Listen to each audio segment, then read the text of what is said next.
मशवरा देता हूँ हुकूमत को और वजीर कानून को मशवरा देता हूँ कि ना फिरौन की हुकूमत सारी जिंदगी रही, ना नमरूद रहा, ना जाज बिन यूसुफ रहा, ना यजीद रहा। और यार दरबारी बन के हुक्मरानों की चापलूसी करते करते तुम यहां तक आ गए हो कि अब नबी पाक की इज्जत को हाथ डालना शुरू कर दिया है। और आप यकीन करें सियासी जमातों का इतना बुरा हाल है कि इनके लीडर के बारे में कोई बात करे तो पागल हो जाते हैं ये एहतजाज कर करके। और उसने डायरेक्ट कह दिया कि खत्म नबूवत का मसला ही कोई नहीं, जो दीन की बुनियाद है, किसी को परवाह नहीं। मुझे तो उन लोगों की फिक्र हो रही है जिन लोगों ने इन्हें वोट दिए हैं, वो अल्लाह को क्या जवाब देंगे। और ये अल्लाह माशाल्लाह सारी सियासी जमातें इस तरह की। और मेरा वजीर कानून साहब को भी मशवरा है कि जिंदगी बड़ी थोड़ी है, बड़ी थोड़ी। अल्लाह सबको माफ करता है, अपने रसूल के गद्दारों को माफ नहीं करता। और यहां तुम्हारी गाड़ियों पे झंडे लगे हुए हैं, वहां भी तुम्हारे झंडे लगेंगे, पर इसलिए लगेंगे कि ये गद्दार है नामूस रिसालत के। ये झंडे लगेंगे। शर्म करो और डर जाओ, बस कर दो। तुम्हारे मुंह में अब दांत पूरे नहीं रहे। कोई शुगर का मरीज है तो कोई ब्लड प्रेशर का, तो कोई हार्ट का, तो कोई कैंसर का। शर्म करो और अपनी कब्र की भी थोड़ी सी फिक्र करो। बताओ पाकिस्तान के कितने सदर गुजरे, वजीर आजम गुजरे, तो उनकी कब्रें कहां हैं? कोई जाता है उनकी कब्रों पे? किसी को खबर है? क्यों अपने लिए जहन्नम इकट्ठी करते?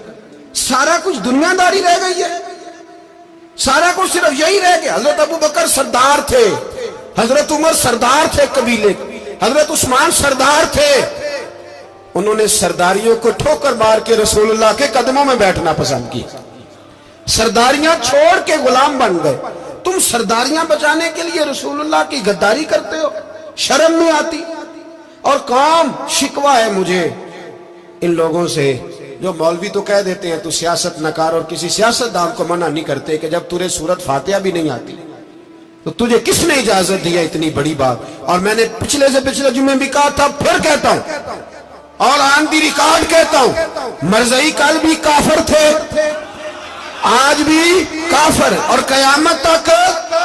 और जो उनके कुफर में शक करे वो भी, और पक्का बेईमान है, काफिर है।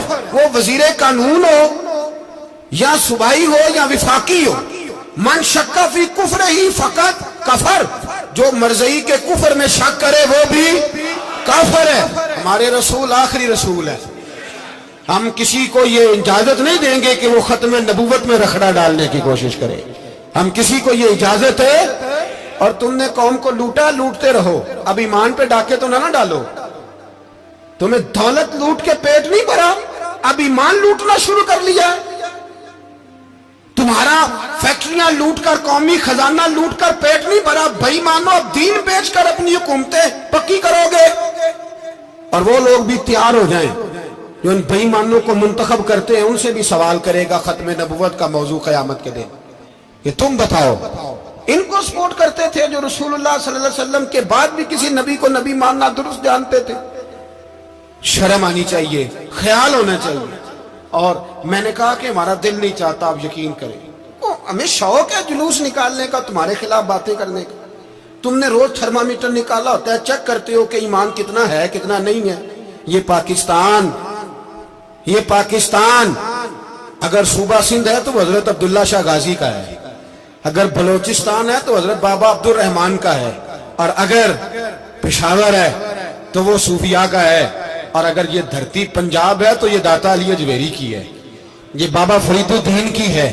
इसमें किसी गद्दार को कब्जा करने की इजाजत बिल्कुल नहीं मिलेगी। और हम वो लोग भी नहीं जो चुप करके अंदर सोते रहे, कौम जो करती है करती रहे, हमें परवाह नहीं। ना, ऐसी कोई बात नहीं। कोई बंदा ना समझे कि इन्हें होश नहीं, इन्हें पता नहीं, हमें सारा कुछ ही आता है। फिर अगर कल को कोई मुमताज कादरी पैदा हो गया तो शिकवा ना करना। कल को कोई फिर से आमर चीमा निकल आया तो शिकायत ना करना, याद रखना।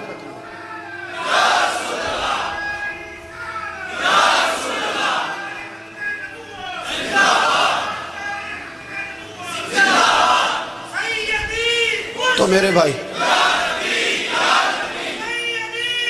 खोल के बोल, या नबी रसूल के बोल।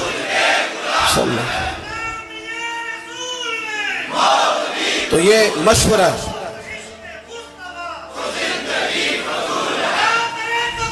جزاک اللہ، تو یہ تمہیں مشورہ ہے۔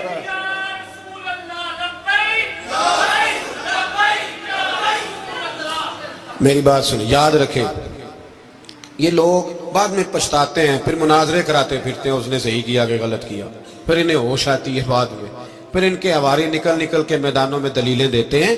اس لیے ہمارا مشورہ ہے انہیں کہ یہ اپنی حد میں رہیں، اور جو کام تمہارے ذمہ، میں نے کہا نا تم نے بڑا لوٹا، یہ قوم روز تمہیں موقع دیتی ہے لوٹنے کا، یہ موقع دیتی ہے، تو تم نے دولت لوٹ کے پیٹ نہیں بھرے، اب ایمان لوٹنے کے چکر میں آ گئے ہو۔ یاد رکھو، مسلمان گناہگار ہیں، غدار نہیں ہے۔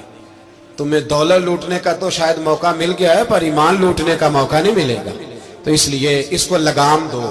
اور ویسے بھی کتا جو پالتو ہوتا ہے نا، اس کو گھر کے اندر سنگلی سے باندھ کے رکھنا چاہیے۔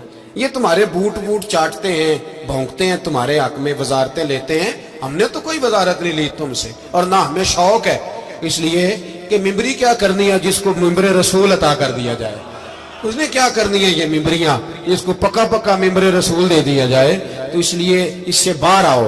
میں نے کہا بڑے بڑے نمرود، فرعون، قارون دفن ہے، تمہارا بھی نام تک نہیں ہوگا، بالکل نام نہیں ہوگا۔ اس لیے ہمارا مشورہ، اور آپ لوگ بھی آئیں نا یہ اگلے سال، تو ان کو کھڑا کر کے پوچھ لینا، اسلامی جمہوریہ پاکستان کا تم نے ایم پی ایم نے بننا ہے، پہلا کلمہ ہی صحیح سنا دو، چلو خدا کا واسطہ یہی بتا دو کہ تمہیں نماز بھی ڈھب سے آتی ہے کہ نہیں، اور آپ کی موج ہے، آپ بٹھا لیتے ہیں سر پہ، کیا کرے، سمجھانے والے مفت گناہگار ہو گئے اور بہکانے والے سب تمہارے یار ہو گئے۔ اس لیے یہ چھیڑتے ہیں جان بوجھ کے، اور پھر جب کوئی ممتاز قادری علیہ رحمہ پیدا ہوتے ہیں، پھر انہیں دشواری ہوتی ہے، پھر ان کا جینا مشکل ہو جاتا ہے، یہ موقع دیتے ہیں، پتہ نہیں کس کے ایجنڈے پہ عمل کر رہے ہیں۔ میرا سوال یہ ہے، میں نے پچھلے جمعے پھر میرا سوال ہے کہ میں پوچھتا ہوں، اس آدمی کو ضرورت کیا ہے ختم نبوت پر بات کرنے کی؟ جب امت مسلمہ کے متفق کا فیصلہ ہے کہ مرزائی کافر، اسمبلی نے بل پاس کر دیا کہ مرزائی، ان کو اقلیت قرار دے دیا، اور جب سے وہ اقلیت بنے، نہ ہم نے ان کی عبادت گاہ جلائی، نہ ہم نے ان کو قبروں سے نکالا، نہ ہم نے، بس ٹھیک ہے جیسے عیسائی رہتے ہیں، یہودی سے کس ملک میں رہتے ہیں وہ بھی رہے، اقلیت بن کرے، کوئی اعتراض، پر تم انہیں کھینچ کھونچ کے کیوں قریب کرتے ہو؟ تمہارا کیا جرانہ ہے ان کے ساتھ؟ بتاؤ تو صحیح۔ ان لوگوں سے ان کو چاہیے اپنے منہ میں لگام ڈالیں، اور اگر نہیں ڈالیں گے پھر انشاءاللہ ڈالی جائے گی، اور بڑی تگڑی ڈلے گی، اور پھر ایسی ڈلے گی، ایسی ڈلے گی۔ سلمان تاثیر جب مرا تھا نا، تو 5-5 لاکھ روپیہ مولویوں کو آفر کی جنازہ پڑھاؤ، 5-5 لاکھ روپیہ چھوٹے چھوٹے مولویوں کو۔ اور داتا صاحب کی مسجد کے خطیب بھی صوبائی جو تھے، وہ خطیب تھے، ملازم تھے، انہوں نے کہا کہ ایمان نہیں بھیجنا، نکالنا ہے نوکری سے تو نکال دو۔